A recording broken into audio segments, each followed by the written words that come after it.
여러분은 하루에 출간되는 책의 양이 얼마인지 알고 있나요? 2020년 신간 발행 부수는 8,100만 652,188부라고 합니다. 이를 365일로 나누어 보면 하루 평균 22만 3,704권이 매일 서점에 쏟아지는 셈이죠. 수시로 발행되는 뉴스, 신문 기사를 생각해보세요. 전 세계 언론사의 수만큼 같은 사건도 다양한 관점으로 전달되죠. 또한 인기 사이트에 업로드되는 동영상을 생각해보면 개수를 셀 수 없을 정도입니다. 여러분이 영상을 보는 그 순간에도 누군가는 또 다른 영상을 만들고 있을 테니까요. 그리고 이러한 모든 정보들은 메신저나 소셜미디어를 통해 빠른 속도로 퍼져나간답니다. 이렇게 우리는 책, 신문기사, 동영상, SNS 등 수많은 미디어를 통해 많은 정보를 접하고 있습니다. 그래서 우리는 정보를 검색해서 나에게 가치 있는 정보, 유용한 정보를 가려내야 해요. 많은 정보 속에는 거짓된 정보나 과장된 정보도 있기 마련이에요.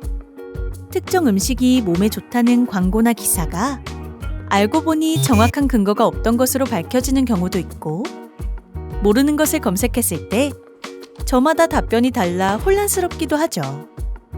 정보가 너무 많다 보니 있는 그대로 믿고 받아들이기가 어려워졌답니다. 우리는 가치 있는 정보를 찾아 그것이 진실인지 아닌지 구별해야 해요. 진실과 거짓을 구분하기 어려운 경우가 있습니다. 바로 거짓말을 일부만 섞는 것입니다. 이러한 사례로 가짜뉴스가 있는데요. 가짜뉴스란 뉴스의 형태지만 거짓을 담고 있는 뉴스를 말해요. 전 세계를 공포에 몰아넣은 코로나 바이러스. 한 연구팀에 따르면 2020년 1월부터 3월까지 코로나19 관련 잘못된 정보 때문에 피해를 입은 사람은 800명이라고 합니다. 코로나 예방법과 치료법에 많은 관심이 쏠려 있는 절박한 상황에서 가짜 정보가 많은 사람들을 속인 거죠. 검증되지 않은 가짜 정보로 인해 일부 사람들은 건강에도 피해를 입었다고 하는데요. 이에 인포데믹이라는 용어가 생기기도 했습니다. 인포데믹은 정보와 전염병이 합쳐진 말로 근거 없는 잘못된 정보가 전염병처럼 빠르게 확산되어 사회 혼란을 일으키는 현상을 말합니다. 헤어 드라이어의 뜨거운 바람으로 코로나 바이러스를 죽일 수 있다는 소식을 믿고 소독한 사람들. 하지만 헤어 드라이어의 바람은 바이러스를 죽이기엔 턱없이 부족했습니다. 가짜 정보였죠. 어떤 이는 지폐를 소독하기 위해 전자레인지에 넣고 돌려 불이 나기도 했는데요. 자칫 큰 화재로 이어질 수 있는 사건이었습니다. 섭취할 경우 실명 등 인체에 심각한 해를 일으키는 메탄올. 하지만 코로나 바이러스를 소독한다는 거짓 정보에 속은 사람들은 시력을 잃거나 목숨을 잃게 되었습니다. 이렇듯 거짓 정보는 사람의 생명까지 앗아갈 수 있죠. 인터넷은 많은 정보가 신속하게 전달되는 특성을 가지고 있어 가짜 뉴스가 확산되기 좋은 환경입니다. 눈덩이처럼 점차 커져 이미 확산된 거짓 소문은 이미 여러 사람들이 믿고 있기 때문에 진실인 것처럼 여겨질 수 있습니다. 이제는 사진 합성, 동영상을 활용한 가짜 뉴스도 기승을 부리고 있습니다.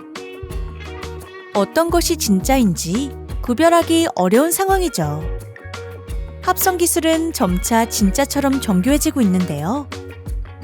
만약 자신이 하지도 않은 일을 저질렀다고 하며 조작된 사진이나 동영상을 증거로 내놓는다면 어떨까요? 상상만 해도 무서운 일이죠. 자, 이제 미디어를 볼 때 사실과 거짓을 분별해야 한다는 것을 잘 알겠나요? 그렇다면 미디어를 올바르게 분별하기 위해 우리는 어떻게 해야 할까요?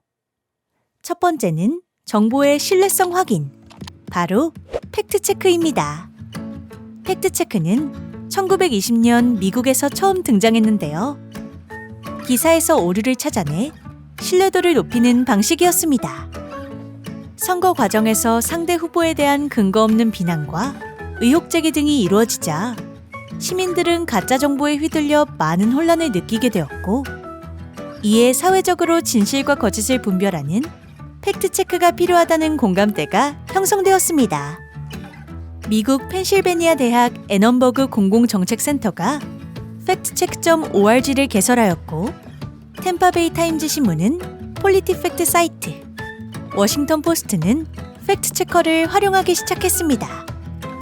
국내 포털 사이트에서도 팩트체크 코너를 따로 마련해 거짓 정보가 확산되지 않도록 노력을 기울이고 있죠.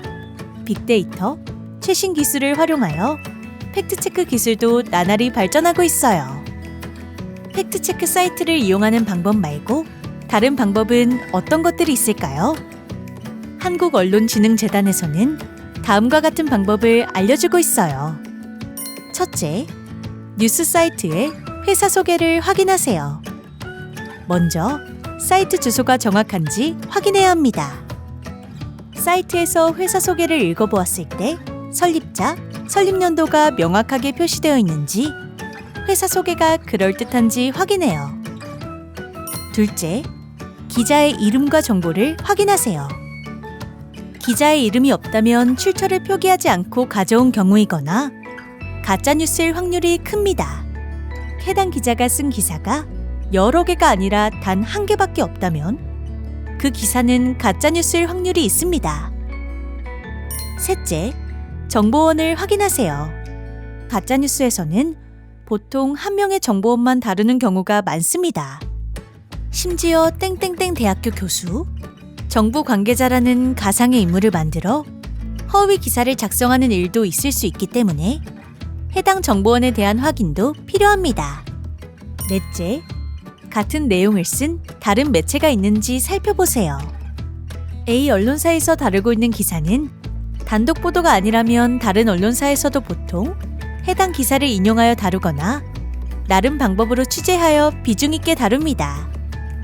하지만 다른 언론사에서 같은 내용의 기사를 다룬다고 해도 무조건 믿어서는 안 돼요.